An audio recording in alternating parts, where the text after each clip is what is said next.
Beleza. Bom, pessoal, o que a gente vai ver nessa disciplina é basicamente o que a gente está mostrando na ementa aí, ó. Variáveis elétricas. Queria saber aqui se alguém dessa turma fez Física 3. Alguém aí fez Física 3? A galera fez, né? Beleza. É porque tem algumas. É porque quem que faz essa disciplina é. Show de bola, a galera fez, hein? Massa. É porque quem faz essa disciplina, se eu não me engano, é engenharia civil, engenharia química, engenharia de petróleo, engenharia mecânica. Eu acho que são essas. Então, se eu não me engano, engenharia química e petróleo não faz física 3. Eu acho que é. Tá fazendo agora. Beleza. Então, esse comecinho da matéria, vocês vão ver que é bem parecido lá com física 3, né? Que a gente vê. Química também não, né? Show de bola. Não faz. Beleza. Que essa parte de variáveis elétricas é quase nada, mas não faz física 3. É isso aí. É isso aí. Parece que agora eles tiraram física 3 da maioria das. Se não me engano, agora só elétrica e automação e computação que faz física 3, eu acho agora. Não tenho certeza não. Mas aí a gente vai ver esse começo da matéria aqui, ó, variáveis elétricas, até associação de resistores, isso daqui vocês viram, quer dizer, a gente pelo menos deveria ter visto lá no ensino médio, né?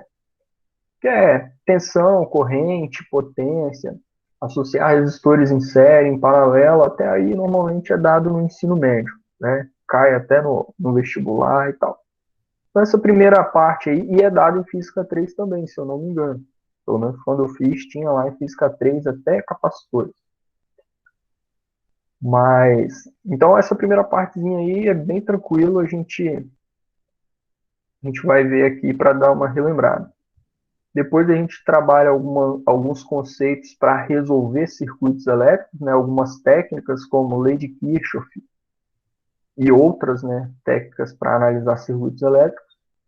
E aí a gente vê só um pouquinho do que são capacitores e indutores. Essa primeira parte aqui, ela vai dar uma base. Opa, é, essa primeira parte até em circuitos, né, vai dar uma base, porque a gente vai ver também circuitos elétricos residenciais e comerciais, digamos assim, né? São circuitos elétricos assim na prática mesmo. Então essa primeira parte da matéria dá uma base para a gente entender mais ou menos o que acontece no circuito elétrico real, digamos assim, né? Capacitores e indutores, números complexos, fasores e elementos finitos passivos no domínio da frequência aqui, a gente vê porque dá uma base para a gente trabalhar com motores elétricos também, que no finalzinho da matéria a gente vê. Essa potência complexa aqui, ela entra nos dois tópicos que eu falei, tanto aqui nessa parte para ajudar a gente a trabalhar com motores, né? Quanto para a gente trabalhar com os circuitos elétricos aqui residenciais que a gente vai ver mais para frente também na disciplina, né? Que é justamente essa segunda parte aqui, ó. Introdução às instalações elétricas prediais. Então, essa primeira basezinha teórica aí é para a gente ver depois aplicado aqui, né? Para a gente entender mais ou menos como que as coisas acontecem. E aí a gente chega numa outra parte da matéria, que é a parte de motores. E aí, para a gente entender a parte de motores elétricos, além daqueles casos, além da parte elétrica do motor, né, a gente precisa também de alguns conceitos magnéticos, né, ou conceitos de magnetismo.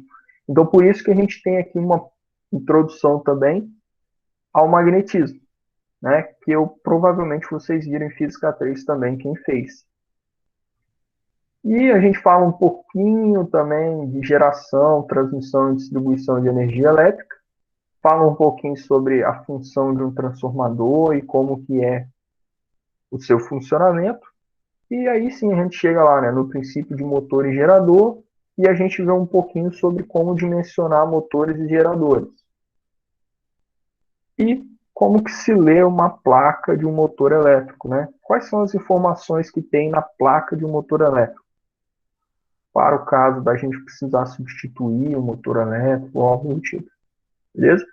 Então, ao longo desse semestre, esse daqui vai ser o conteúdo que a gente vai ver.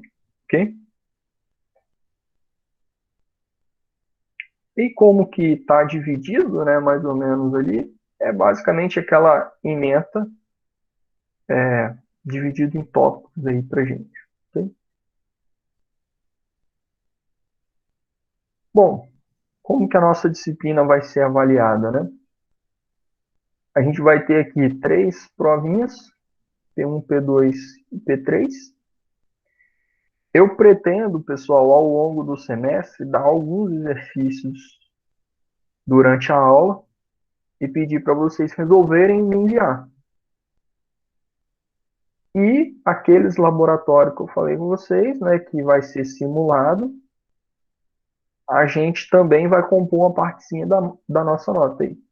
Então, ó, aquele 60% antes da semestral, tá aqui, ó. P1, P2, P3 e o exercício. Ainda não é Assis, né? Ainda não, Assis. Falei seu nome certo, Assis?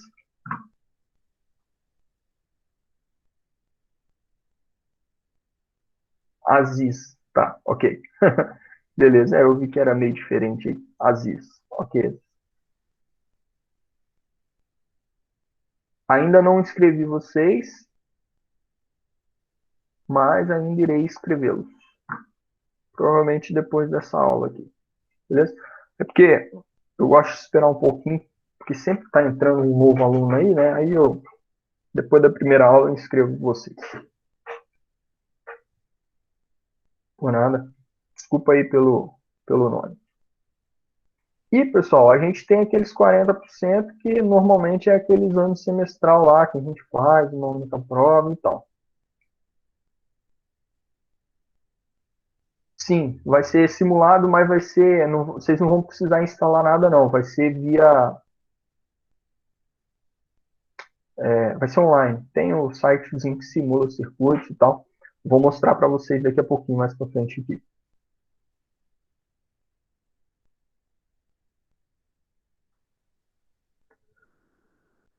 Calma aí, qual foi a última pergunta?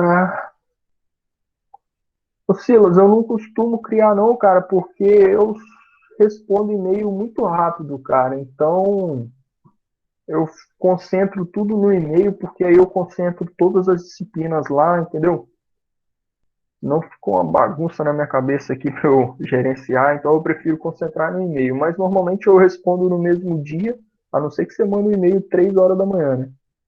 Aí vai ser no mesmo dia, porque 3 horas da manhã já é outro dia. Isso aí, Arielle, Tinkercad, nós vamos trabalhar. Vocês já devem ter usado ele lá em PI2, PI3, provavelmente. A gente vai usar ele aqui também. Beleza? Então, comunicação a gente faz por e-mail lá. Eu respondo rápido. E aí, pessoal, como normalmente. Beleza, Cristiane. Faça.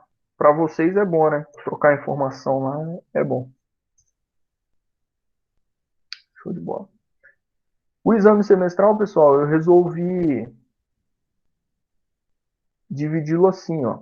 A gente vai ter lá uma avaliação escrita, né? E essa disciplina ela sempre tem um trabalho prático, e é um trabalho de instalações elétricas prediais. Então, esse trabalho, a nota dele vai entrar aqui, beleza? Então, esse exame semestral aqui é dividido nessas duas notas: avaliação escrita e trabalho prático, ok? E aí, né, quem tiver nota superior a 5 e tiver a frequência ok lá, estará aprovado na nossa disciplina. Pessoal, essa presença aqui, pessoal, ó, preocupa não, beleza? E essa pergunta aqui, vocês já não precisam nem me mandar no e-mail, não. Fiquem tranquilos. Isso aqui não é problema pra gente, não, beleza? Até lá na última aula lá, a presença de vocês vai continuar sendo lançada, beleza? Mas não tem problema nenhum, não, que depois a gente acerta, beleza? Não criamos pânico por conta disso. Se sua nota te passar, o resto tá de boa. Só não pode não ter nota, não ter presença, né? Não ter nota e ter presença também não adianta nada. Tem que ter os dois. Tem que ter nota. Bom, o conteúdo da avaliação é cumulativo, ou seja, a disciplina ela vai se somando, né? O conteúdo. Então, as avaliações aí, toda avaliação compreende toda a matéria que está para trás dela. Se você faltar uma prova, eu já vou pegar a nota do seu exame semestral e vou substituir naquela prova que você faltou. Se você faltar duas provas, aí complicou.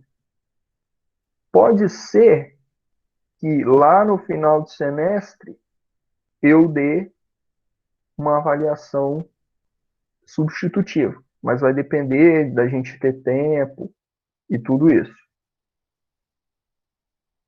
Se não, o aluno vai ter a nota do exame semestral substituída em uma das provas e a outra nota vai ser zero, beleza? Eu não vou substituir a nota da semestral por nenhuma prova e também o exame semestral não substitui nota baixa, ok? Se você faltar uma prova, automaticamente o exame semestral substitui a sua falta. Caso você tire uma nota baixa, ele não vai substituir, ok? Alguém tem alguma dúvida sobre isso aqui?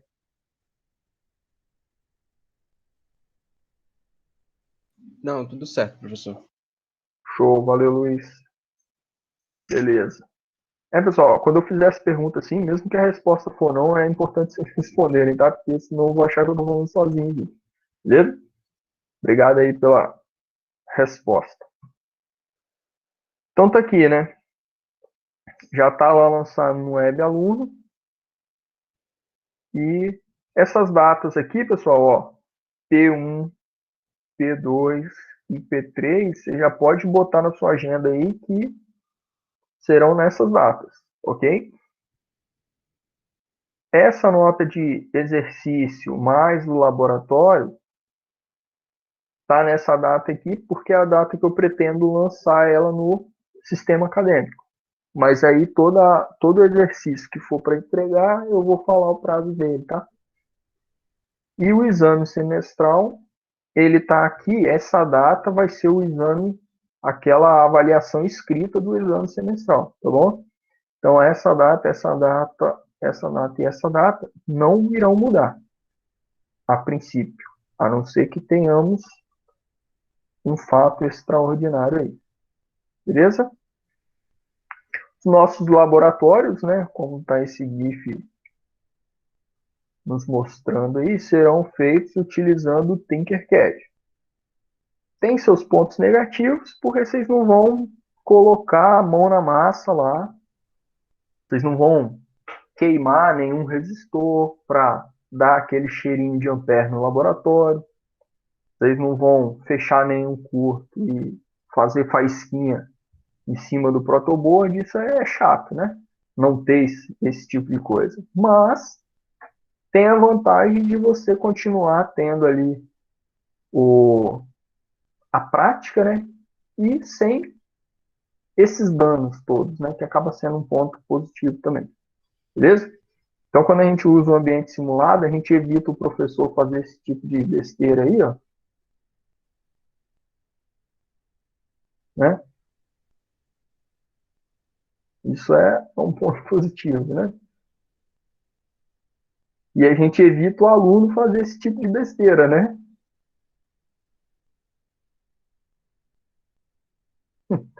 Então, um ambiente simulado é interessante por conta disso, né? Então, não sei se todo mundo conhece o Tinkercad aí, eu vou abrir a página dele aqui.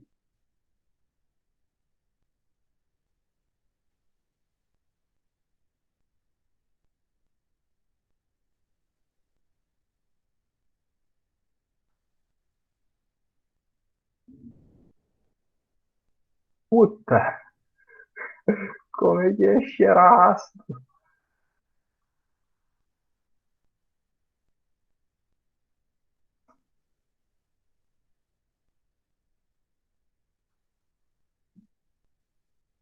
Pelo amor de Deus. Caraca.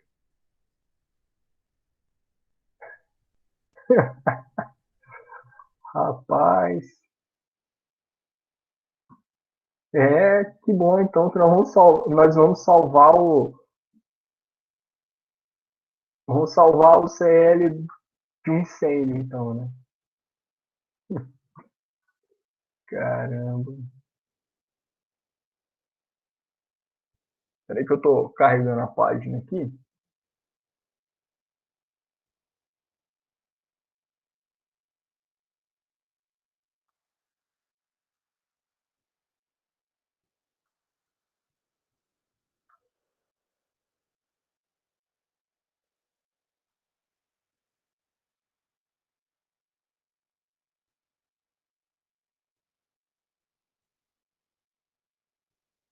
Aqui, pessoal, ó, esse cara aqui é o Tinkercad, né? É uma ferramenta da Autodesk.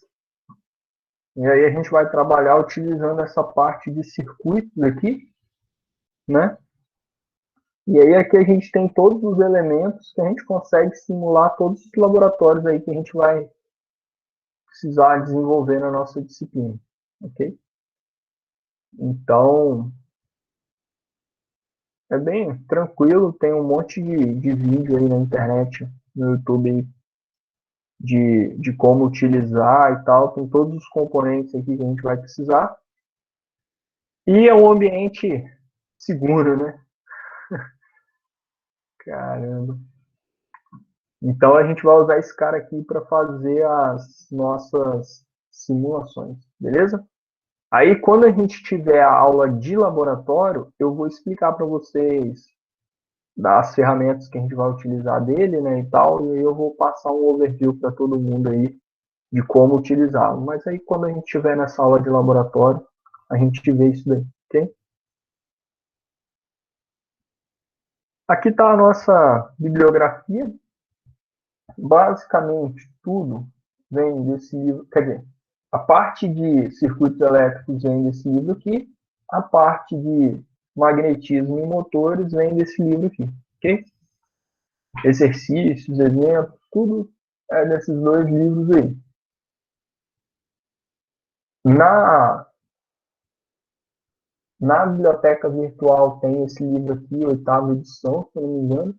Eu não tenho certeza sobre esse, mas esse aqui eu tenho certeza. E de qualquer forma, todo o conteúdo que a gente precisa na disciplina estão nos slides. Mas se você quiser, de repente, olhar um exercício diferente, olhar um exemplo diferente, tem aí os livros para vocês consultarem. Ou, é claro, né, ir além daquilo que o professor está passando em sala de aula. Né? O aprendiz tem que sempre superar o mestre, não é isso? Então, tá aí os nossos livros. A gente vai utilizar também a norma da ABNT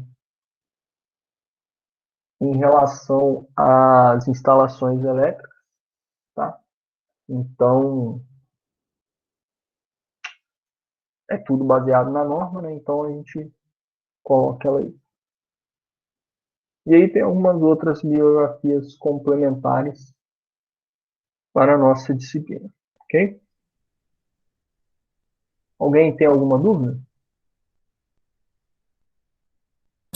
Não, não, sem dúvida. Show de bola. Já tem um título aí para consertar. Ô, Vitor, o ESO, tudo na ESO, tá lá já. Quando estiver matriculado, vai estar lá. Eletricidade aplicada.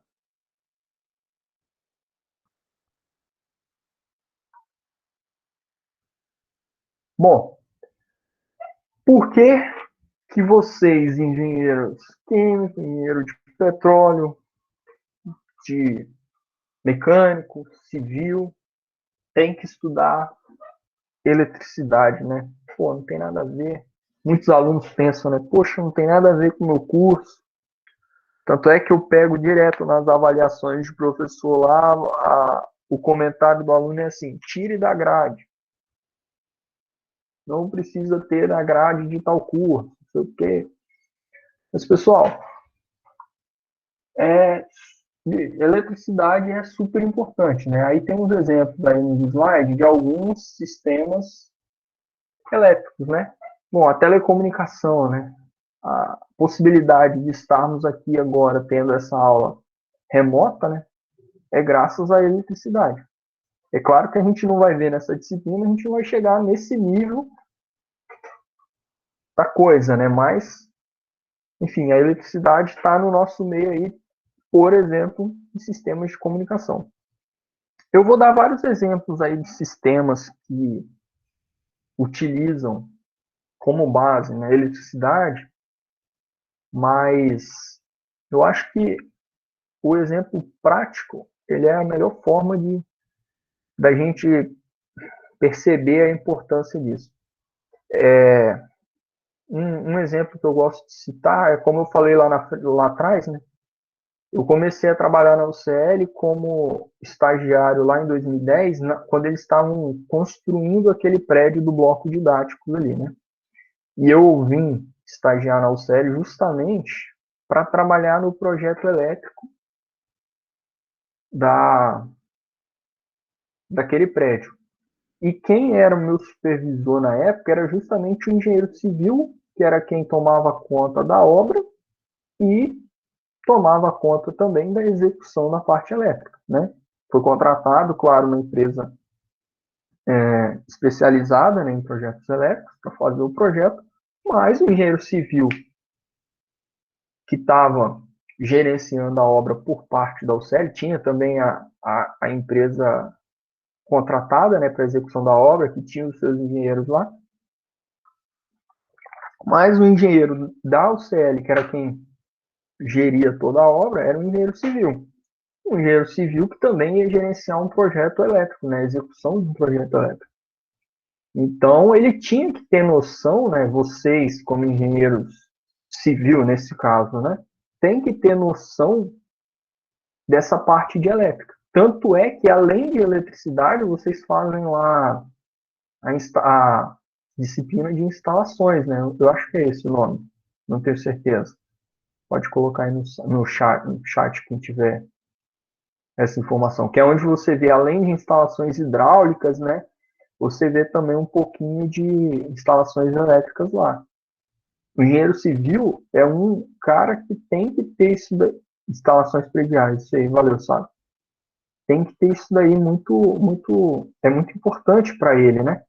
Se você nunca vai fazer um projeto elétrico, mas você tem que pelo menos conseguir ler um projeto elétrico, entender o que a pessoa, o profissional da área está falando, né, para você poder tomar as decisões e tal.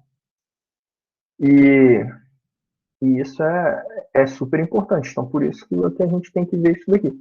Já engenheiro químico, engenheiro de petróleo, né, e o engenheiro mecânico, pô, o engenheiro mecânico vai trabalhar com motores, né, com certeza. Com certeza não, né, depende de como que esse engenheiro vai trabalhar. Mas muitos engenheiros mecânicos trabalham com motores, né? Então a gente vê aqui um pouco dos conceitos de motores, a parte elétrica e magnética dos motores. Então tem tudo a ver com a profissão, né? Claro que qual o caminho que o engenheiro vai seguir não tem como a gente adivinhar, né? Por isso que a gente dá uma formação bem generalista, né? Porque bom, você pode ser um engenheiro de qualquer disciplina e trabalhar no mercado financeiro, né? Você pode trabalhar administrando contratos. Então pode ser que você especificamente nunca vai utilizar um determinado conteúdo na sua profissão, mas a gente também não sabe qual é a profissão que a gente vai ter no futuro, né? Porque hoje a gente pode pensar uma coisa e vem um coronavírus aí, um Covid 2025 e muda o mundo de novo. E aí, como é que a gente faz? A gente tem que se reinventar, né? Então, a disciplina de eletrotécnica e eletricidade aplicada ela é importante nesse quesito, né? E um outro exemplo também é que às vezes a gente vai trabalhar numa empresa em que a gente é o único engenheiro, né? Você pode ser um engenheiro químico trabalhando em uma empresa menor, né? E você não vai ter lá um engenheiro eletricista para tomar conta dessa parte elétrica. Então você tem que saber, pô, falar com uma empresa que for contratada lá, você vai ser o cara que vai ter que conversar com aquelas pessoas que são os especialistas da área, né? Mas você tem que conseguir conversar com eles. Então eu acho que essa disciplina aí tende a agregar valor para todas as engenharias, né? E se alguém tiver uma opinião aí e quiser compartilhar com os outros, fique à vontade aí, é só abrir o microfone, pedir uma licencinha aí que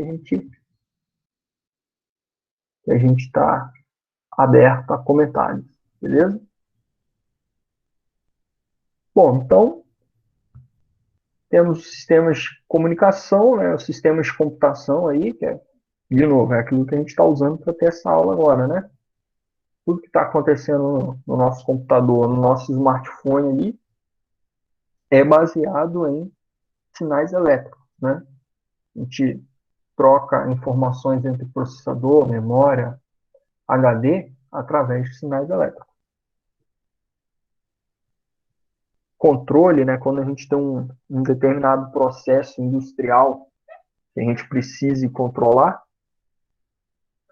se a gente não tiver um controle manual como esse, né, o cara precisa ficar analisando o nível ali e manipulando uma válvula dessa, se a gente tiver um sistema automático de controle, a gente vai ter sensores elétricos aqui, né, que vão medir o nível do reservatório, vão enviar sinais para um controlador que será a partir dele que vai ser enviado comandos para uma válvula, né, que vai fazer a manipulação, uma vazão, por exemplo.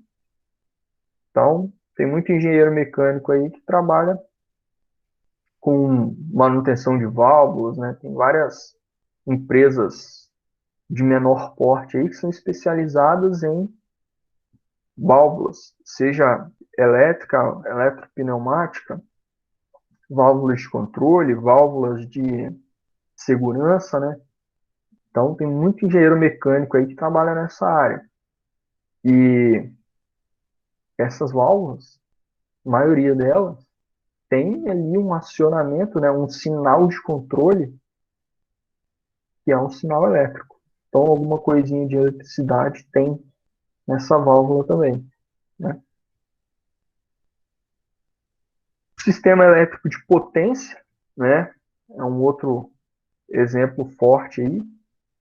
A gente até vai estudar um pouquinho sobre esse modelo, né, em que a gente tem uma unidade geradora, uma transmissão, uma subestação aqui que eleva o nosso nível de tensão para ser transmitido. Aí, quando chega mais próximo das instalações, tem uma subestação que reduz o nível dessa tensão para aí ser transmitido, né? Aqui a gente fala que está sendo distribuído, né? Então a gente tem a distribuição,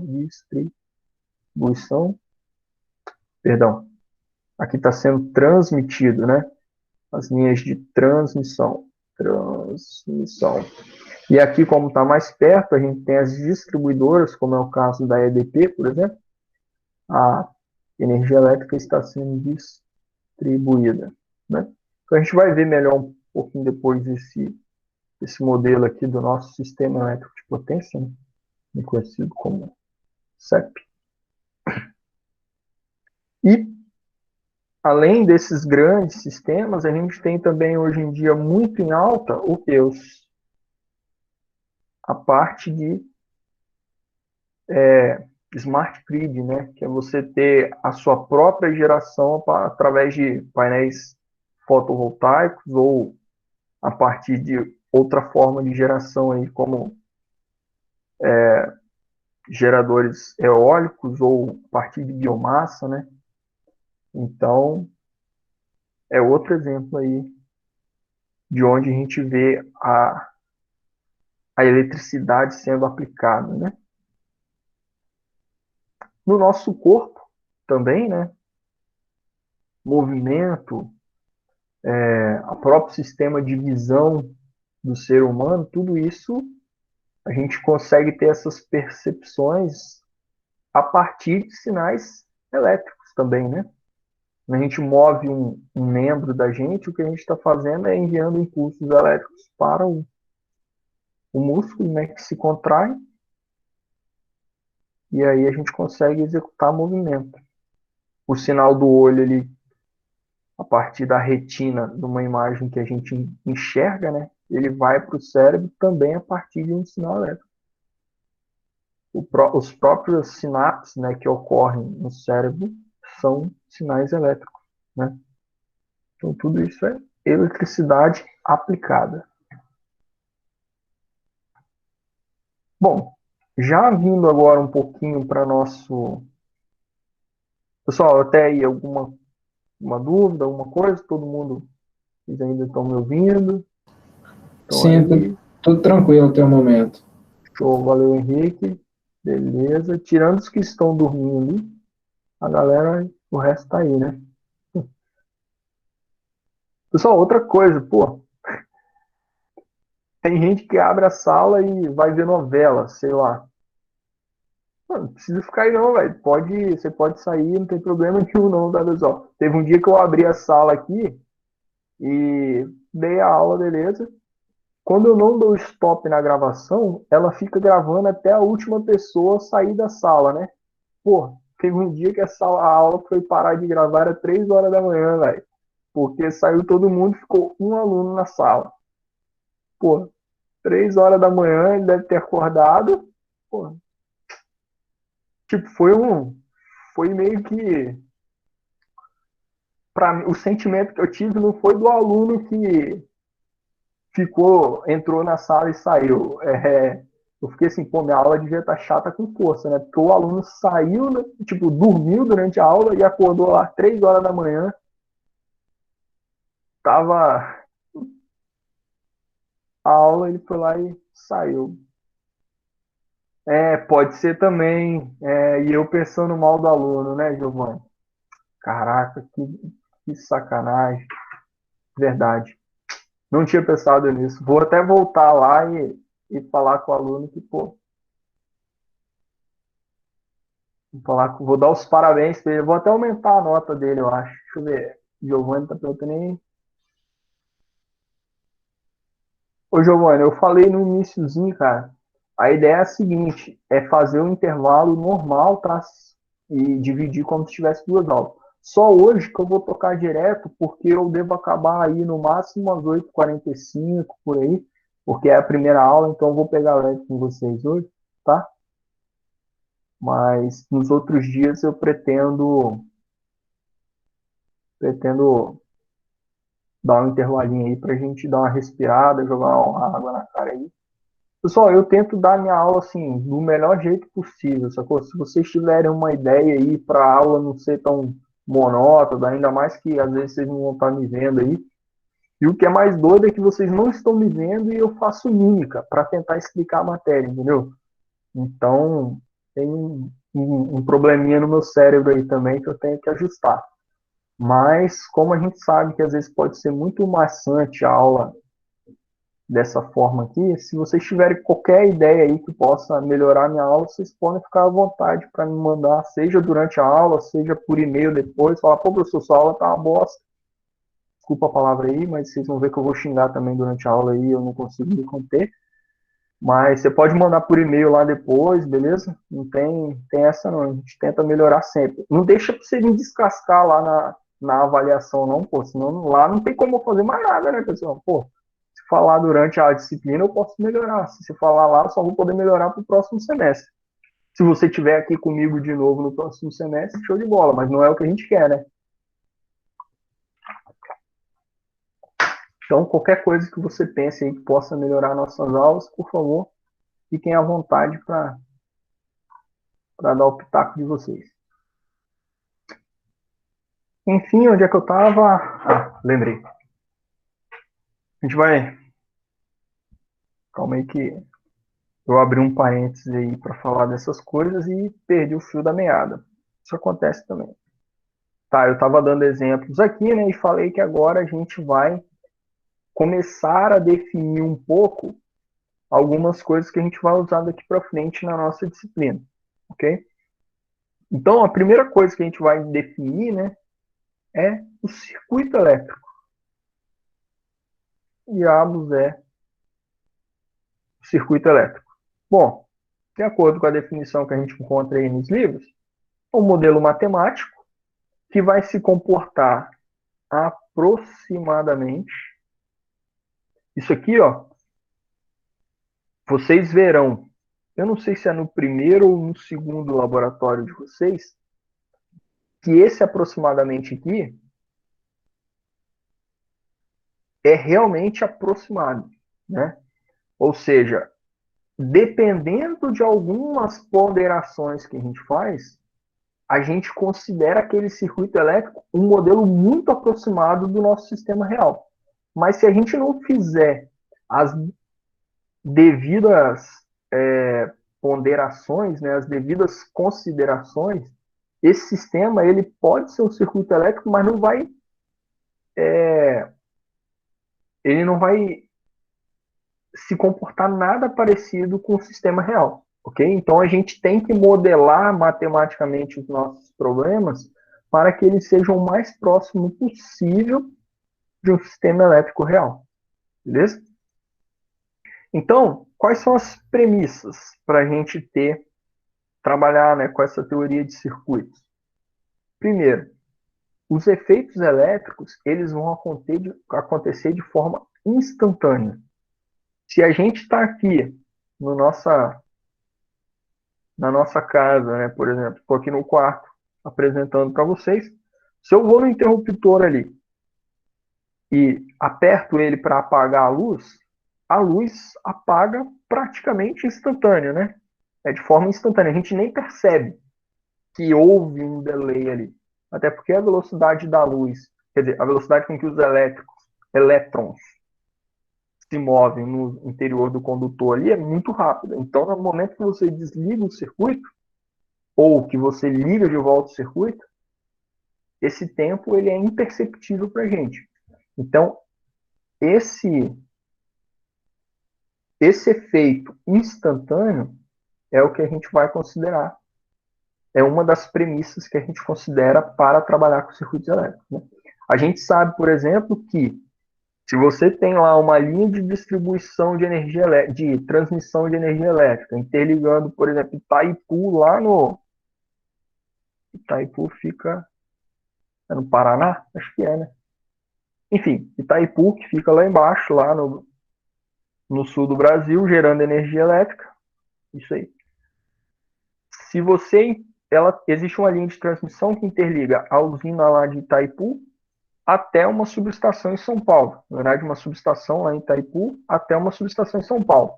Essa linha tem alguns 1.000 quilômetros de comprimento, né? Ainda assim, se você derruba vamos supor assim, de forma simplória, né? Se cai o disjuntor lá em Itaipu, você vai perceber esse efeito lá em São Paulo muito rápido, né? Porque ali o comprimento daquela linha, se você comparar ainda com a velocidade da luz, ele é meio que insignificante, ok?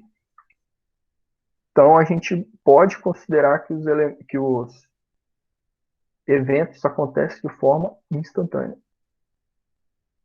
Outra coisa é que a carga elétrica total de um sistema ela vai ser sempre nula. Ou seja, os nossos elementos aqui, eles não vão ter outra fonte de carga no nosso sistema, a não ser a nossa bateria aqui, né? Ou seja, a gente vai ver depois questão de carga positiva e negativa, a mesma quantidade de carga elétrica que tem num polo positivo aqui é a mesma carga elétrica que está aqui só no polo negativo, só que com sinal contrário, né? Então a carga elétrica ela é sempre nula. A gente vai ter aqui o deslocamento de elétricos, né? De elétrons, ou seja, a nossa corrente elétrica, mas esse deslocamento vai sempre manter essa carga elétrica como sendo nula. Não há nenhum acoplamento magnético entre os componentes de um sistema, né? Ou seja, nesse nosso sistema aqui não há acoplamento magnético. A gente vai ver melhor um pouquinho sobre acoplamento magnético quando a gente estiver estudando lá circuitos magnéticos, beleza? Mas aí a gente considera, para poder trabalhar com essa teoria de circuitos elétricos, que não existe esse acoplamento magnético aqui. Okay? Então, tendo essas três premissas como verdadeiras, a gente pode trabalhar com a teoria de circuitos, ok? Alguns exemplos aqui, ó, de circuitos elétricos. Esse daqui é um esquemático elétrico de uma fonte de tensão regulada, né? Ou seja, é como se fosse na verdade, é mais ou menos um carregador de celular, né? Só que um carregador de celular é um pouco mais robusto, digamos assim. Esse aqui é um pouco mais simples. Você tem aqui a tensão de alimentação da rede, né, que é senoidal, 120 volts. E aí aqui no final você tem uma carga que vai receber uma tensão menor, né, uma tensão V0, que pode ser, por exemplo, 5 volts lá do nosso carregador de celular. Ok? Então, todos esses componentes aqui. Ah, tá. E esse sinal de 5 volts vai ser um sinal de tensão contínua, né? Ele saiu de uma forma de onda senoidal e veio para uma forma de onda contínua, que a gente vai ver já já como é que a gente define uma forma de onda CC, né? Corrente contínua, corrente alternada, a gente vai ver um pouquinho sobre isso. Okay? Aí aqui a gente tem alguns componentes, né? Temos o diodo, que a gente não vê aqui, capacitores, que a gente vê um pouquinho. Temos aqui um LED, que tem até a mesma simbologia do diodo, né? Quem fez TI2 vai lembrar um pouco disso daí. Temos um outro tipo de diodo aqui, um diodo Zener. Transistores, que provavelmente alguns utilizaram lá em TI2 também, para fazer acionamento de relé e tal. E os nossos resistores aqui, que a gente vai trabalhar muito nessa disciplina. Outros exemplos de circuitos elétricos. Aqui já temos um circuito elétrico de potência para acionamento de um motor trifásico. E esse daqui é o circuito de comando para o acionamento desse mesmo motor trifásico, né? Ou seja, aqui fica a parte da potência. Aqui irão passar correntes elétricas elevadas, né? Dependendo aqui de qual é a potência desse motor, a gente vai passar aqui, sei lá, 50 amperes por fase. Já aqui, como é o circuito de comando, é o circuito que fica mais próximo do operador desse sistema, onde ele vai ter aqui uma botoeira que ele vai ter que pressionar ali, não é interessante a gente trabalhar com essa corrente tão alta aqui, né? Então a gente faz um circuitinho de comando que fica separado do circuito de potência, né? Aonde a corrente que vai passar aqui é uma corrente pequenininha, sei lá, 50 miliamperes, por exemplo, 100 miliamperes, e uma tensão mais baixa também, né? Por exemplo, se aqui eu tenho um motor trifásico 480 volts, pensa, o cara tomar um choque aqui, 480 volts, 50 amperes, ele vai virar carvão, né? Agora, carvão não, mas vai ter uma boa fibrilação ali no seu coração.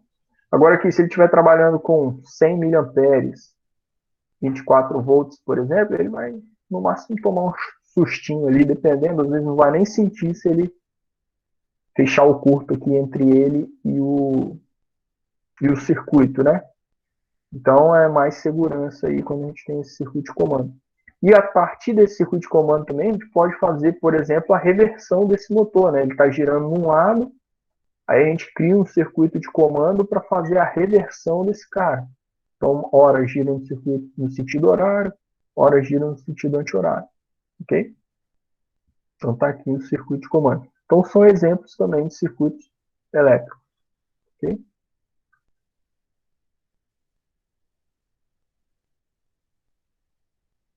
Bom, a gente já sabe o que é um circuito elétrico. Na nossa disciplina aqui, e sempre que a gente vai resolver qualquer problema, né, a gente tem alguns passos que a gente precisa seguir para a gente conseguir resolver aquele problema. Não só aqui em circuitos elétricos, eletricidade aplicada, mas na nossa vida aí como engenheiro que a gente é, que nós somos, né, resolvedores de problema, a gente precisa tomar cuidado com algumas coisas. Primeira coisa, quando a gente quer solucionar um problema, é identificar os dados que são fornecidos e identificar realmente aquilo que é pedido na solução do problema. Aquilo que eu realmente tenho que encontrar. Né? Aquilo que eu preciso resolver, digamos assim. Trazendo para a nossa disciplina de eletricidade aplicada, é muito comum eu pedir, numa questão aí de exercício ou avaliação, eu pedir a corrente. Aí o aluno vai e encontra a tensão. A gente vai falar mais aqui, mais para frente, sobre o que é tensão, o que é corrente elétrica, né? Mas você já tem uma noção do que é isso. Então, eu vou lá e peço qual é a corrente que passa no resistor. Aí o aluno vai lá e coloca 5 volts. Ou peço atenção e vai lá e coloca 200 miliamperes. Além de estar errada a unidade, às vezes até o valor aqui está correto, se ele estivesse calculando a corrente, né? Então, é preciso ficar atento a esse tipo de coisa. O que realmente é pedido naquele problema, ok? Se você já tem bem na sua cabeça já está bem definido o que é o seu problema, o que a gente precisa fazer? A gente precisa fazer um diagrama do circuito ou um modelo visual daquele problema, né? Então, se eu dei para você um enunciado de uma questão onde eu não desenhei o circuito elétrico para você, que você precise calcular algo relacionado ao circuito elétrico, é interessante você fazer o desenho. Porque se você não fizer o desenho, você não vai talvez enxergar de fato aonde que estão aqueles dados que eu te forneci e nem onde estão aquelas incógnitas que eu preciso que você resolva no problema. Beleza? Depois disso, a gente precisa buscar as alternativas da solução do problema e escolher as mais simples. Vocês vão ver quando a gente estiver utilizando ali técnicas de solução de circuitos elétricos que a maioria dos circuitos elétricos eu posso resolvê-los de várias formas possíveis, ok? Só que umas irão dar mais trabalho, outras menos. Então a gente parar, olhar para o desenho, pensar o que está sendo pedido, pensar um pouquinho sobre as alternativas que eu tenho para resolver, de repente vale mais a pena do que você sair calculando tudo, igual um doido ali, e não prestar atenção que teria um método muito mais simples para resolver aquele circuito, ok? Já sabe qual é o método que você vai utilizar para encontrar aquela incógnita, né, no seu problema? O que você vai fazer? Vai efetuar os cálculos e o raciocínio, né? Só depois que você já sabe o que precisa e já sabe o método que você vai utilizar, que você parte para os cálculos de fato. E depois você precisa testar a solução. A gente vai ver ali uma equaçãozinha muito conhecida aí, que é a lei de Ohm, né? V é igual a R vezes I. Todo mundo aí no ensino médio provavelmente viu esse triângulo, né? É o triângulo da lei de Ohm. Você quer achar o V, R vezes I. Você quer achar o R, tampa o R aqui, é V sobre I. Você quer achar o R, você quer achar o I, tampa o I aqui, é V sobre R. Né? Aí eu dou lá, V é igual a 5 volts, R é igual a 1 ohm. Aí o cara calcula I é igual a 10 amperes. Pô, vamos testar, né? Pô, se V é igual a R vezes I, vamos multiplicar esses dois aqui, tem que dar esse cara, né? É claro que esse exemplo aqui é muito simples. Seria quase que impossível alguém fazer esse cálculo errado, né? Mas, enfim, sempre tem, né? Sempre tem uma chance. Então, pessoal, isso aqui é importante, testar a solução. Outra coisa, eu dou lá tensão elétrica em volts, dou, sei lá, corrente elétrica em miliamperes. A gente vai relembrar um pouquinho sobre isso já já. Aí o aluno vai e me encontra, na verdade eu dou aqui, sei lá, resistência em quilo-ohms. Aí às vezes o cara vai lá e encontra uma corrente aqui em quiloamperes. Às vezes, só de você olhar essa unidade aqui, né, esse fator de potência aqui de 10, você já vê que a sua solução não tem pé nem cabeça, né? Se você vai dividir volt por quilo ohm, a sua resposta provavelmente vai dar em miliampere, né? Então essa ordem de grandeza é bem importante você testar a sua solução para saber se aquilo ali está certo, né? Se a gente leva aí para um problema estrutural aí, para quem está projetando estrutura, você vai projetar uma viga lá para sustentar um telhado e não vai testar, ainda mais hoje, né, que a gente tem 300 milhões de softwares aí para fazer simulação de várias coisas, elementos finitos e tudo mais, você não vai testar aquela viga, você vai mandar para produção e vão deixar o pau quebrar? Dificilmente, né? Então, testar a solução é importante. Beleza? Bom, eu já falei ali um pouquinho sobre unidades com vocês e tal. Vamos relembrar e vamos ver aqui, né, as principais unidades. Na verdade, acho que todas as unidades que a gente vai utilizar aqui na nossa disciplina. Quando eu estiver falando de corrente elétrica, que a gente vai definir o que é a corrente elétrica daqui a pouco, a gente está falando de ampere, né? E o símbolo é a letra A maiúscula. Se a gente está falando de frequência, qual é a frequência da rede elétrica nas nossas casas? É uma frequência de 60 Hz, né? Pelo menos no Brasil é 60 Hz. Alguns lugares, 50 Hz. Né? Se você olhar lá atrás do seu carregador de celular, provavelmente ele está lá. Ele pode funcionar ou em 50 Hz ou a 60 Hz, né? Então, é a unidade de frequência. Energia, né? Essa energia pode ser elétrica, pode ser mecânica, pode ser potencial elétrica, né? Potencial gravitacional. Ela é dada em quê? Em joule, né? Pronto aqui. A potência. Pode ser que eu tenha falado. Não, acho que eu não troquei os nomes, não, né? Pode ser que aqui eu tenha falado potência. Se eu falei, me perdoe, energia, joule.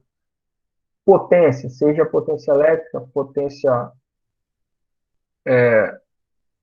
mecânica, né? Qualquer que seja a potência é dado em watts. O potencial elétrico, né? Ou a tensão elétrica, ela é dada em volts. Pessoal, potencial elétrico ou tensão elétrica. Voltagem não é um termo técnico. Isso aqui vem do inglês, do voltage, né, que o pessoal foi lá e traduziu isso aqui para voltagem. Mas o correto é ou potencial elétrico ou tensão elétrica, né? Voltagem é algo muito feio. Amperagem também não é legal da gente ficar falando, né? É corrente elétrica, tensão elétrica, potencial elétrico, né? Voltagem, amperagem, não é legal não.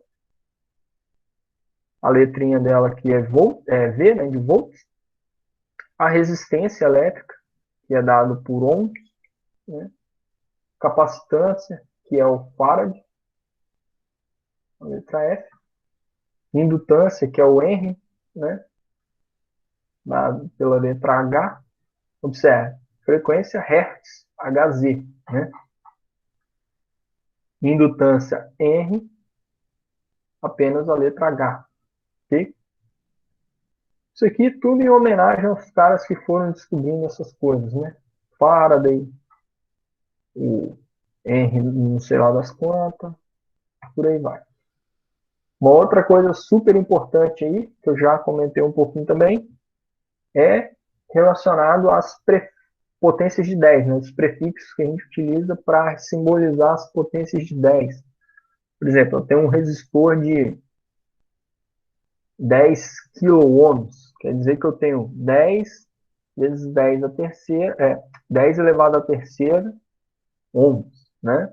Ah, eu tenho uma corrente que passa no meu circuito elétrico de 200 miliamperes, quer dizer que eu tenho 200 vezes 10 a menos 3 amperes, ou eu tenho 0,2 amperes, ou eu tenho 200 miliamperes, ok? Ficar esperto aí com essas potênciazinhas. Ah, eu tenho um capacitor de 330 picofarads. 330 picofarads, né? Quer dizer o quê? Eu tenho 330 vezes 10 a menos 12 farads, ok? Ah, eu tenho aqui um resistor de 1 mega ohm, né? Eu tenho um HD de 500 gigabytes, tem um HD de 1 terabyte, né? É a potência de 12. Só que eu dou um exemplo idiota, porque memória é um pouquinho diferente, mas enfim. Eu tenho uma usina que gera 300 gigawatts hora, né? Ah, eu tenho uma planta que gera 1 megawatt hora, ok? Uma planta de geração de energia. Ou eu tenho uma cidade que consome 1 megawatt de energia a hora, ok? Então essas são as unidades aí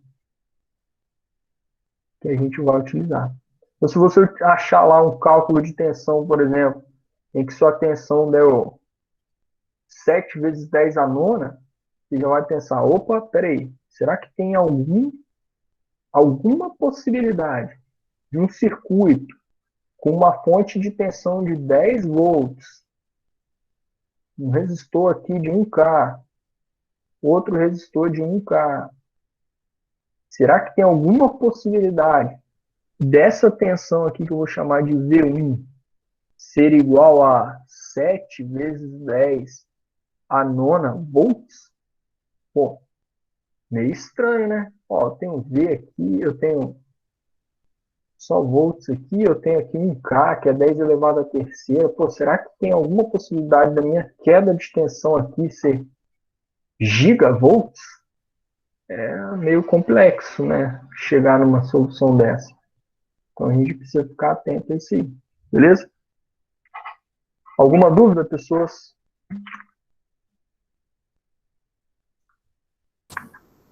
Não, sem dúvidas, professor. Show de bola. Ok. Então aqui alguns exemplos de aplicação, né, para a gente ver a questão do uso dos fatores de multiplicação ali, né? É o seguinte, ó, o Detran tem uma frota, tinha, né, em 2015, uma frota de aproximadamente 500 milhões de automóveis, 50 milhões de automóveis, né? Então 50 vezes 10 a terceira, 1000, né? A sexta, milhões, não é isso? 50, 1, 2, 3, 1000. 500 mil, 5 milhões, 50 milhões. 50 vezes 10, opa, 10 a sexta, ok? Supondo que a bateria de um carro armazene em média 440 watts-hora,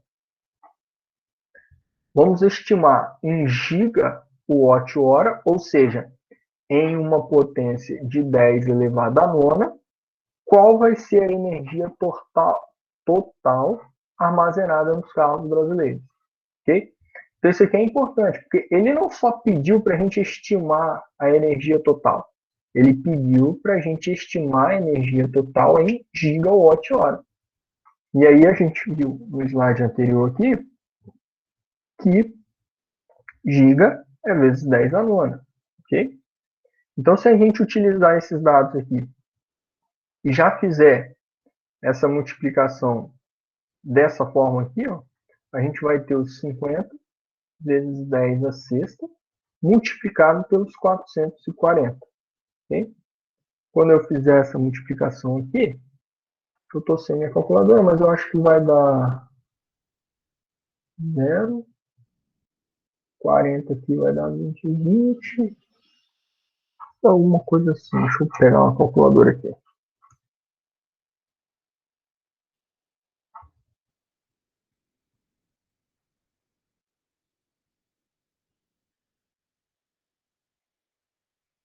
Cinquenta vezes 44. É isso aí.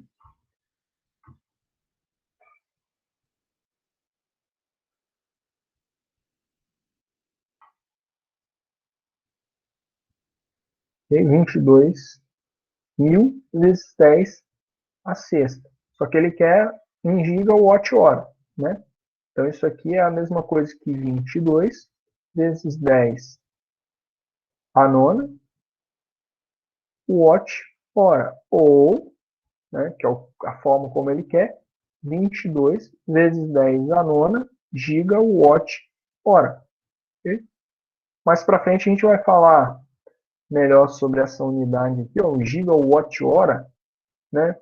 Muitas vezes quando a gente vai falar disso aqui por aí, a gente fala, sei lá, 100 kW por hora.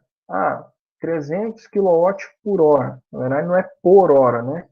É multiplicado aqui, então é o watt hora, né? 22 gigawatt hora, para esse nosso exemplo. Ok? Um outro exemplo aqui, ó, do nosso cotidiano também, é o seguinte, ó.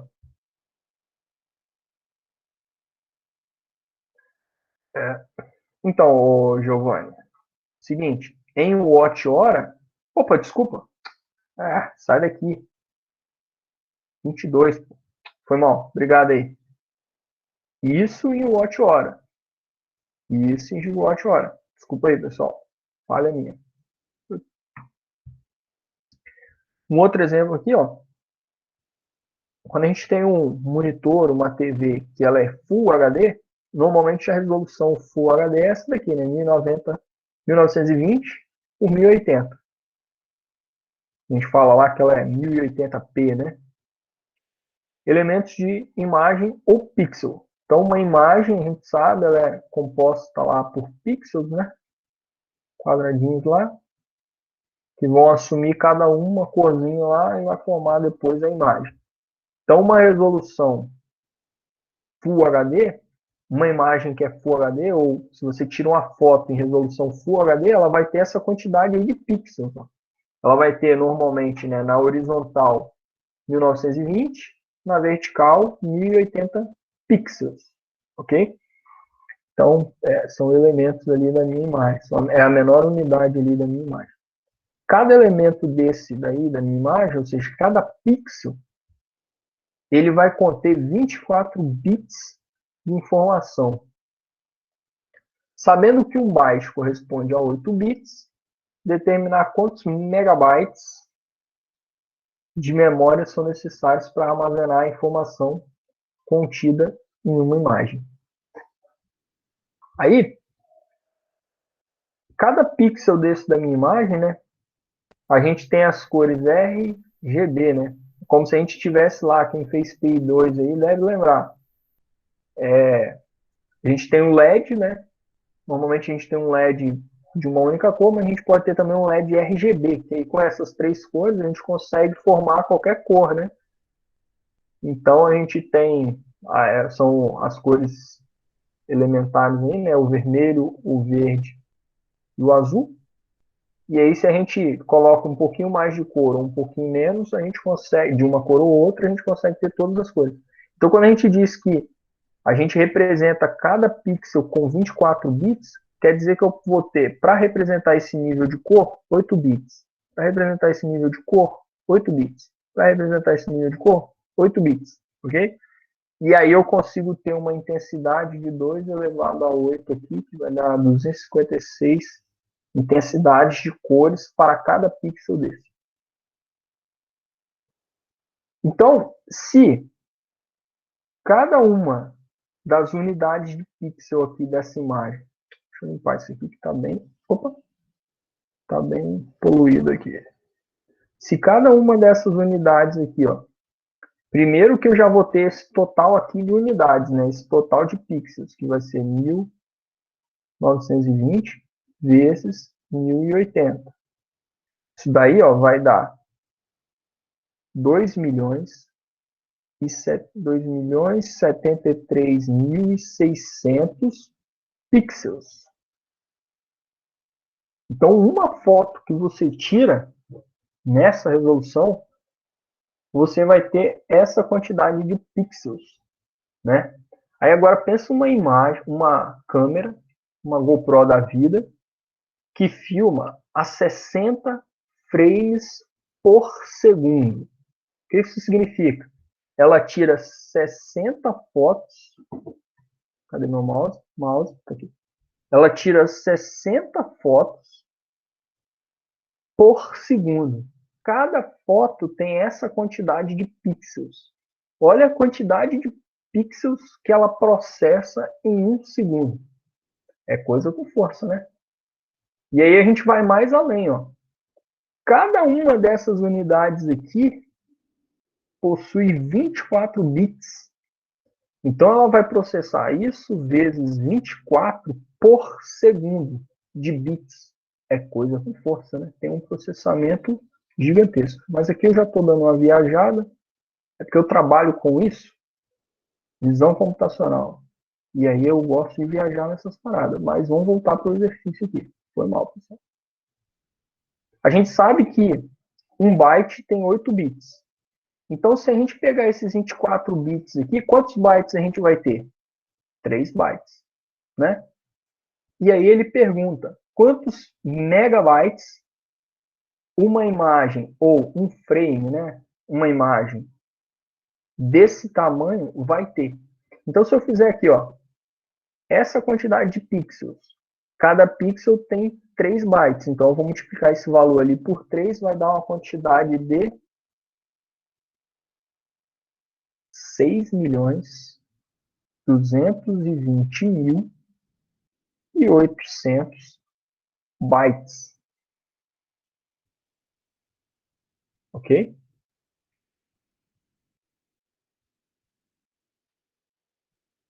Aí,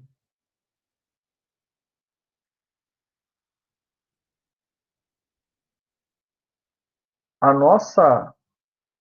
Se eu transformar isso aqui em megabytes, a gente vai ter o quê? 6,22080 megabytes. Ou isso daqui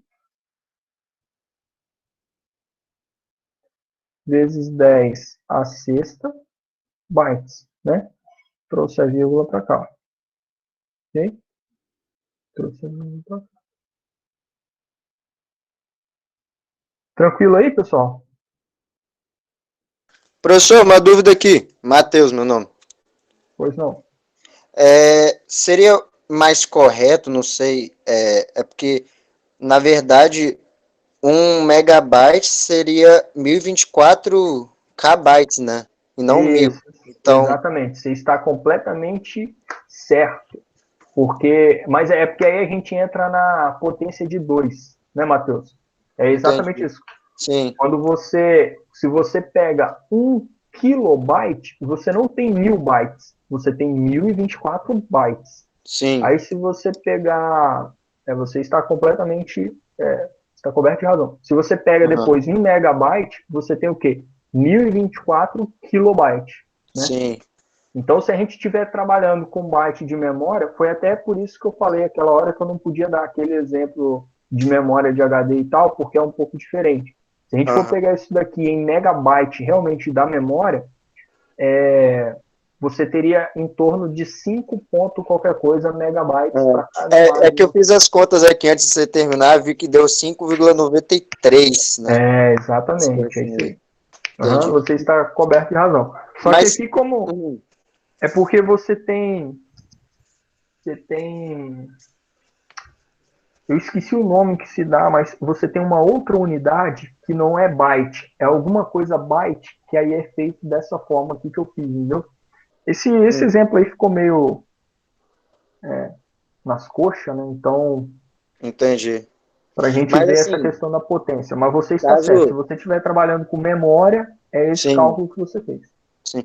Mas caso viesse assim numa questão de prova, por exemplo, seria aceitável os dois, porque o que importa é você a correção ali das casas decimais, né? Você trabalhar com isso. Exatamente. Esse tipo de exercício assim, nos nossos exercícios, né, a gente vai sempre trabalhar com coisas ligadas à energia elétrica. Então, isso aqui é mais um exemplo assim, para mostrar onde que a gente aplica, né, para a gente ver que esses números maiores, a gente realmente tem aplicação em algum lugar. Ok? Sim, entendi, bacana. Valeu, professor. Show de bola. Parabéns aí pela observação. Valeu. Não sei se todo mundo entendeu, pessoal, mas a ponderação do Matheus aí foi justamente essa, né? Que quando você tem, quando a gente está trabalhando com memória, né? Memória é baseada em bits, espaços para armazenar bits. Então, para você armazenar um bit, que pode ser 0 ou 1, você precisa de um espaçozinho de memória. Quando você tem 2 espaços, você consegue armazenar 2 vezes 10 2 elevado ao quadrado de informação. Se você tem 3 espaços de memória, você consegue armazenar 2 elevado a 3 quantidades de informação, né? Por isso que eu falei aquela hora ali que com 8 bits a gente consegue armazenar 256 informações, porque isso daqui dá 256, ok? E aí quando a gente trata de memória, realmente, se você quer 1 KB,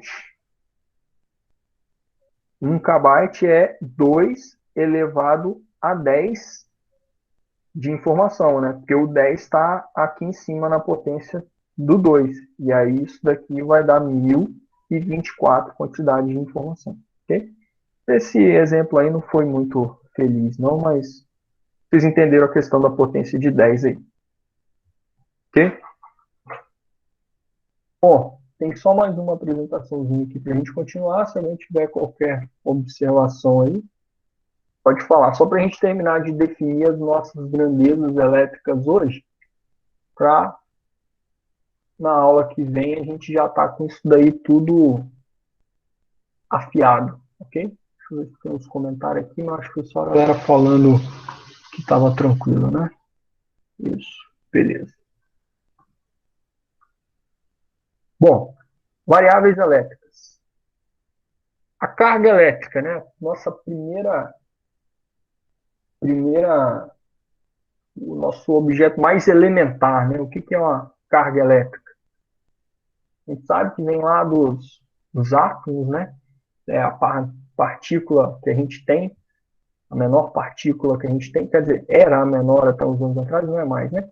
Mas, enfim, a carga elétrica ela é a propriedade que essas partículas, os átomos, têm é uma das propriedades que os átomos têm, né? E ela é medida em coulombs, ok? O conceito de carga elétrica ele é fundamental para a gente descrever todos os fenômenos elétricos. Lá em Física 3, quem fez, provavelmente fez altos cálculos aí com carga elétrica,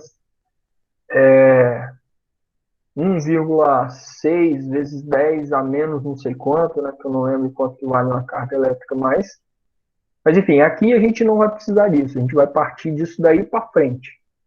Só que como a gente tem que chegar lá no volts, que é tensão elétrica, corrente elétrica, a gente precisa saber de onde que veio isso. Então, A gente tem ali a carguinha elétrica, que vai ser a propriedade dos átomos, e ela é medida em Coulomb. E elas são sempre bipolares, ou seja, vai existir positivo e negativo. A gente tem lá os prótons e os nêutrons, né? Os prótons e os elétrons, né? O nêutron não tem carga. Então,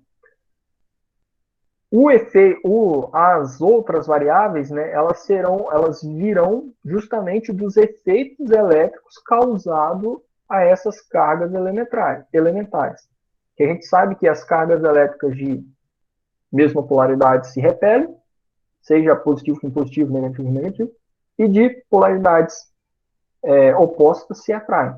Por isso que a gente tem lá, quando a gente fecha um circuito elétrico em uma bateria, vai haver circulação de corrente, porque de um lado da bateria as cargas existe uma maior concentração de cargas positivas, no outro uma maior concentração de cargas negativas, e aí elas tendem a querer se juntar, né, para voltar ao equilíbrio. Daí vem o potencial elétrico. Então, a primeira grandeza aí que a gente vai ver é a tensão elétrica. De onde que vem essa tensão elétrica, né? Como que a gente forma a tensão elétrica? A tensão elétrica a gente viu lá também que pode ser chamada de potencial elétrico. Potencial elétrico. Esse cara tem a ver com a separação das cargas elétricas, né? Então, a tensão elétrica em volts, ela é dada o quê? Pela derivada do trabalho, ou seja, a derivada da energia que você gastou para separar uma certa quantidade de carga por um certo tempo, né? Ou seja, a derivada do trabalho dividido pela derivada da carga elétrica ao longo do tempo, ok? Então daí vem o volt. Isso é só para a gente ver de onde que surgiu o volts, tá, pessoal? A gente não vai ter que usar essa derivada aqui para muita coisa na nossa disciplina, não. É porque é eletricidade aplicada. Só mesmo para a gente relembrar de onde veio, quem já viu isso em algum lugar, quem não viu, está vendo agora de onde que veio a tensão elétrica ou o potencial elétrico. E, de novo, não é a voltagem elétrica, tá, pessoal? Tensão elétrica. Voltagem só se for em inglês. Então, qual o trabalho, né, que esse bonequinho aqui está exercendo para deslocar uma certa quantidade de carga elétrica ali num tempo. Beleza? A corrente elétrica já é a derivada dessa carga em função do tempo. Então, eu vou deslocar uma quantidade de carga em um intervalo de tempo, né? Como se fosse ali a velocidade da carga no tempo. Velocidade da carga se deslocando no nosso circuito ali, né? Então, como eu disse aqui, ó, quando você fecha o circuito, a gente tem a movimentação de cargas elétricas ali pelo nosso condutor elétrico. Então,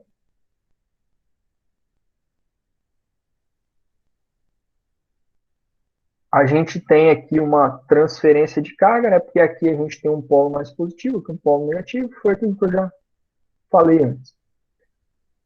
A corrente elétrica a gente pode ter também aqui, ó, quando a gente tem um alto nível de tensão elétrica, de potencial elétrico, a gente consegue transmitir corrente elétrica até se a gente tiver sem nenhum condutor sem os condutores elétricos ali estarem conectados, né? Ou seja, existe a condução de corrente elétrica pelo próprio ar. O ar, ele é um ótimo isolante elétrico, ou seja, ele é uma ótima resistência elétrica, mas dependendo do nível de potencial elétrico que você tiver, você acaba conseguindo romper essa barreira, né? E aí existe a condução elétrica através do ar também. Isso a gente pode ver em arcos voltaicos que são formados aqui artificialmente quando você aproxima dois condutores com uma alta diferença de potencial elétrico aqui, ou através dos raios, né? Também a gente consegue ver uma descarga elétrica muito alta passando através do ar. Aí, beleza? Essa corrente elétrica que a gente definiu aqui como sendo a derivada de cargas em função do tempo, a gente vai trabalhar com ela contínua, e aí ela pode ser contínua dessa forma, constante, ou ela pode ser o que a gente chama também de uma corrente contínua, só que não constante, como está aqui, pulsante. Pulsante. Ou seja, ela é contínua. Por que ela é contínua? O que define uma corrente contínua de uma corrente alternada? É que a corrente alternada, ela alterna a polarização dela. Então, a nossa rede elétrica que a gente tem nas tomadas das nossas casas aí, ela é uma tensão alternada, porque ela está variando em ciclos positivos e negativos ao longo do tempo. E ela é de 60 Hz, porque vai haver um ciclo desse daqui, ó. Quer dizer, haverão 60 ciclos desse em 1 segundo.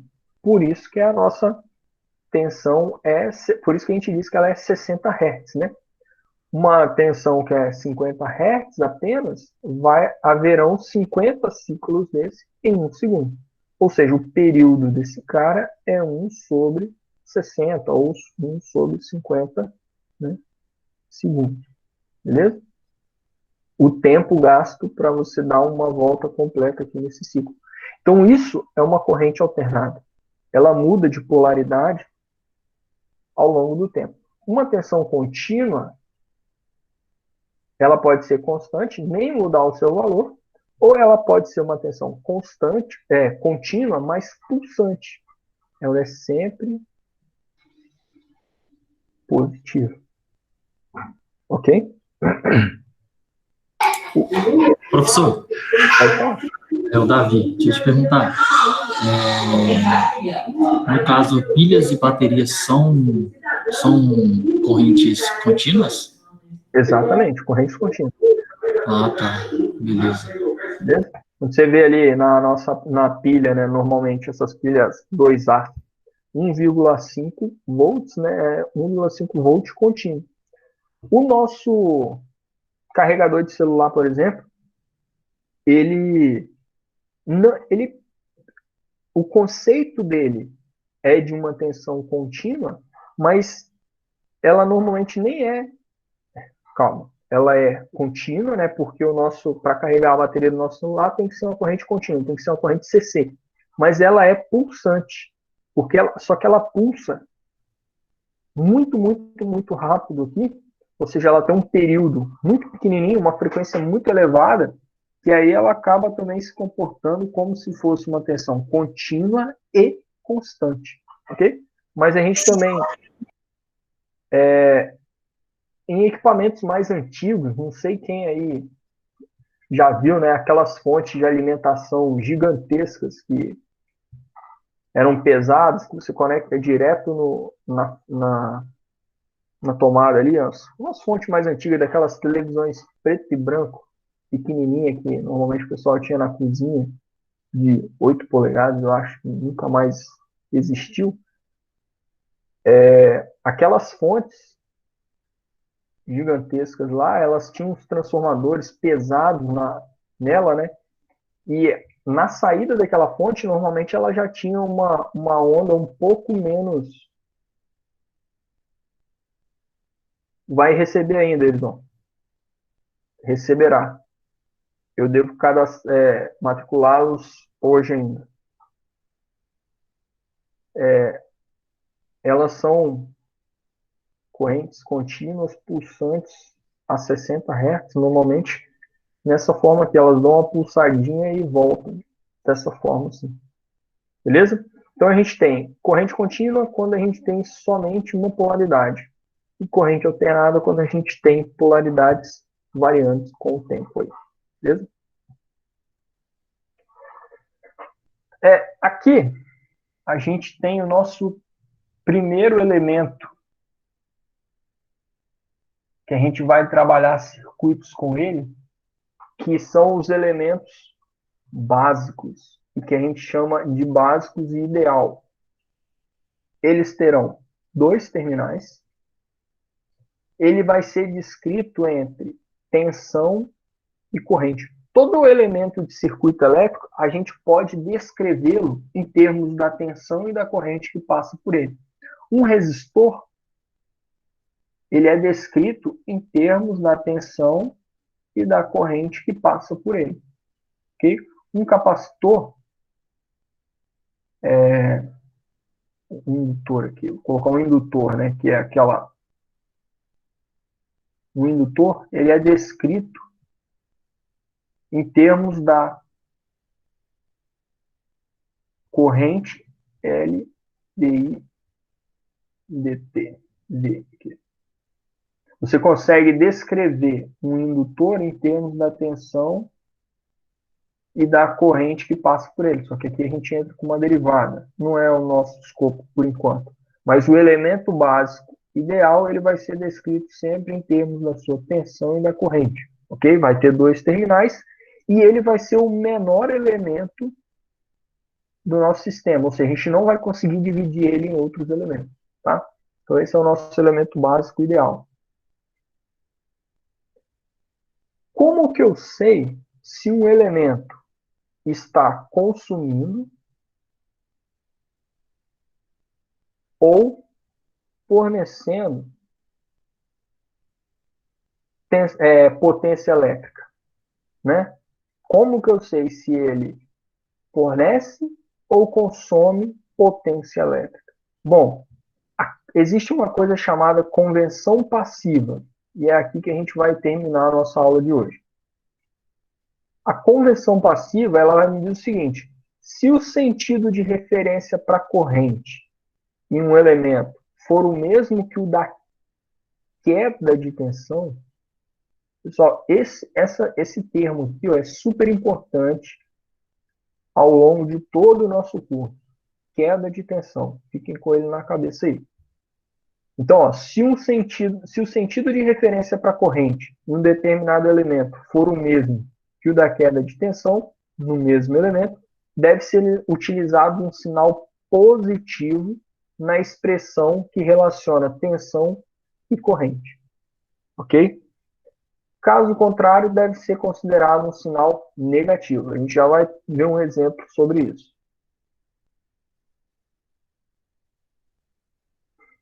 Opa, o slide estava no lugar errado. Droga. Eu devo ter mudado, devo ter mexido nesse slide aqui sem querer, pessoal. Tá, então esqueçam convenção passiva por enquanto. Esqueçam convenção passiva por enquanto. A gente vai voltar em convenção passiva na próxima aula. Beleza? Desculpa aí. Enquanto a gente não chega lá, vamos voltar aqui para as nossas... Esse cara também está no lugar errado. Rapaz, eu devo ter dado uma espirrada enquanto eu estava fazendo os slides aqui e mexi os slides para os lugares errados. Só pode. Acontece, pessoal. Acontece.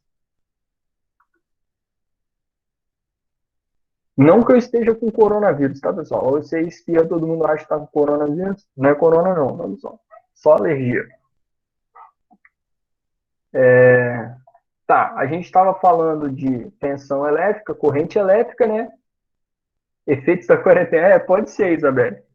Pode ser mesmo.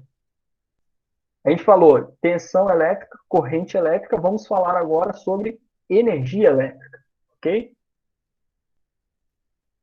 Sobre resistência a gente vai falar na aula de segunda-feira que vem. Potência e energia. O cálculo da potência e energia também são importantes para a gente trabalhar com o circuito elétrico. Na verdade, pessoal, a gente só analisa o circuito elétrico porque a gente quer saber potência e energia. Basicamente é isso. Para que eu vou estudar o circuito elétrico de um motor? Porque eu quero saber quanto de trabalho esse motor meu é capaz de gerar. Ou seja, eu quero saber quanto de potência ao longo do tempo esse meu motor será capaz de fornecer, né? Se eu estou estudando um gerador elétrico, eu quero saber qual é a capacidade de fornecimento de energia desse meu gerador. Então, tudo, no final, vai se resumir em potência e energia. A não ser que eu esteja trabalhando ali com transmissão de dados e tal, né? Processamento de dados, essas coisas. Potência e energia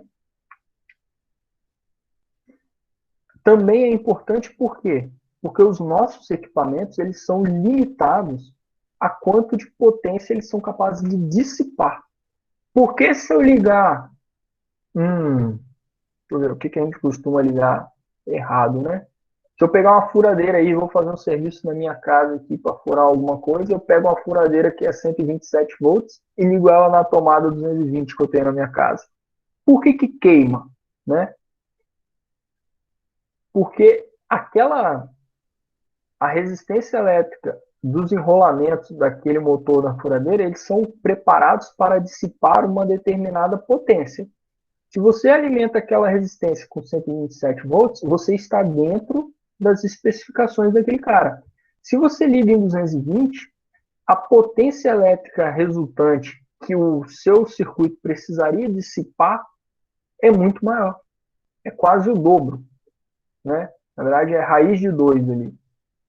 Então, você não terá a capacidade de dissipar essa potência e aí você vai queimar o seu elemento. Ou seja, o condutor elétrico lá da bobina do seu motor vai abrir, né? Ele vai aquecer tanto que vai fundir e aí o seu circuito vai abrir. Então, a gente diz que queima, né, o equipamento. Mas, enfim, todo equipamento tem a sua quantidade de potência que ele foi projetado para dissipar. Beleza? Então, potência e energia é o que a gente quer trabalhar aqui nos nossos circuitos. E aí, da onde que vem a potência, né? A potência vai ser a quantidade de trabalho executado em determinado tempo, né? Então, é a energia sobre o tempo. Ou seja, a derivada da energia no tempo. Ok? E a gente sabe que potência é dado em watts, ou megawatt, kilowatt, gigawatt. Beleza? E a energia. O que é a energia, né? A energia nada mais é do que se eu resolver esse cara aqui para trás, ó, dW, ó o cálculo aí, ó, de dt igual a P de T dt. Se eu integro aqui, eu vou ter que a minha energia é igual à integral da potência, que vai variar com o tempo, em relação ao próprio tempo. Beleza? Então, quando a sua conta de energia lá, que chega todo mês sem falhar, o que aqueles medidores fazem? Eles estão justamente integrando toda a energia que você está gastando, toda a potência que você está gastando na sua casa ao longo de um mês, ou de um período, sei lá, de 30, 28 dias, depende da leitura, né? Então, o que ele faz é uma integral disso daí. Esses leitores digitais aqui, ele faz integral discreta ainda, né? Ele não faz nem no tempo contínuo, ele faz uma integral discreta, ou seja, a cada 15 minutos ele vai lá e vê quanto de potência está sendo consumido nessa casa. Ah, X. Aí beleza, daí 15 minutos ele vai lá de novo e mede. Qual é a potência que está sendo entregue nessa residência? X. Aí, daí 15 minutos, quanto que é a potência? Isso aqui. Aí, chegou de noite, você foi lá e tomou um banho quente, ele mediu. Pá, tá aqui. Né?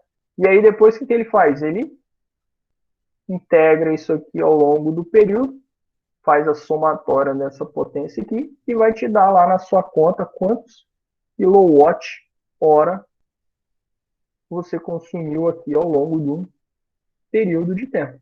Beleza? Voltando aqui para a potência, ó. Potência é o trabalho no tempo. Só que a gente sabe que o trabalho pela carga é tensão. E a gente sabe que carga pelo tempo é corrente. Opa! Então a gente pode chegar na equaçãozinha de potência, que é o que a gente vai utilizar, que é o quê? P é igual a V vezes I. Beleza? Então, a gente vai utilizar muito P igual a V vezes I e energia como sendo a integral da potência. Ou, no nosso caso discreto aqui, né, é o somatório dos vários P's de I, O1 até N, de um P, do P de I, né?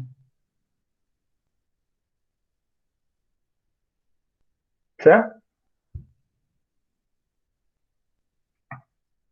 Então é isso. Aí na próxima aula eu vou começar ali em elemento básico ideal, para aí sim a gente ver conversão passiva, porque a gente só pode ver conversão passiva depois que a gente já definiu a potência elétrica aqui nesse caso. Beleza? Pessoal, em relação a como eu faço presença nessas aulas aí, já que eu tenho que registrar lá, mas de novo, presença não é algo que eu vá cobrar de fato,